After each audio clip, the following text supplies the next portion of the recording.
మొట్టమొదటి ఏడుపు కృష్ణయ్యది గోకులంలో వినిపించింది. ఆయన రోదనలో కూడా ఒక ప్రయోజనం కనిపించింది.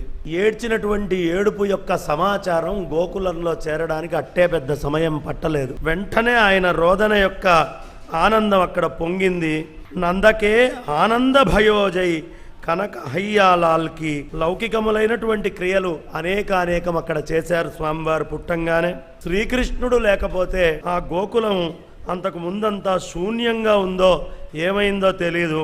కానీ ఇప్పుడు మాత్రం ఆనందంతో నిండిపోయి క్షణక్షణము కణకణములో జనములో మనములో ఆనందమూర్తివంతమైనటువంటి నృత్యం అందరి లోపల రావడం సాగింది. ఎప్పుడైతే కృష్ణయ్య పుట్టాడో ఆ పుట్టాడు అన్న క్షణమే అమితానందం అనేటటువంటిది ఆ నంద వ్రజలో అందరిలో కూడా చేరింది. శ్రీకృష్ణుడు యశోదానందల యొక్క ఔరసపుత్రుడు కాదన్న మాటని మనం ఎప్పుడు కూడా గుర్తుంచుకోవాలి. చాలా సంప్రదాయాల వాళ్ళు కూడా అలాగే అనుకుంటారు.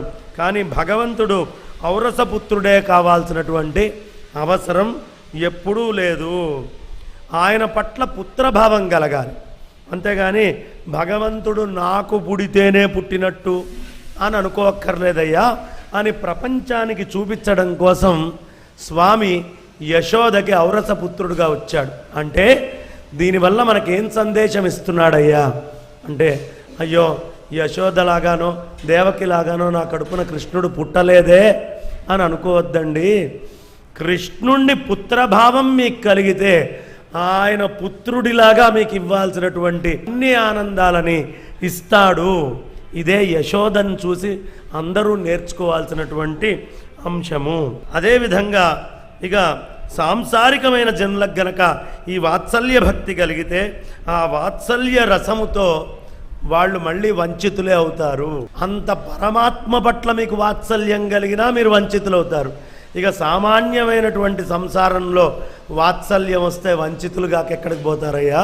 కాస్త వయస్సు వచ్చేటప్పటికి కొడుకులు తల్లిదండ్రుల మాట వినరు, ఎవరి మాట వినరు, ఎవరిని పట్టించుకోరు. ఈ విషయాన్ని కృష్ణయ్యంతటి వాడే యశోద విషయంలో చూపించడం జరిగింది. దేవకి విషయంలో కూడా ఆయన చూపించాడు. కాబట్టి ఎప్పుడైనా గుర్తుంచుకోండి, ఇలా బంధుత్వంతోటో బాంధవ్యంతోటో గనక మీరు భగవంతుడి పట్ల ప్రేమను పెట్టుకుంటే తాత్కాలికమైనటువంటి బ్రహ్మానందం మీకు కలుగుతుంది. కానీ దానివల్ల తర్వాత దుఃఖము కూడా లభిస్తుంది.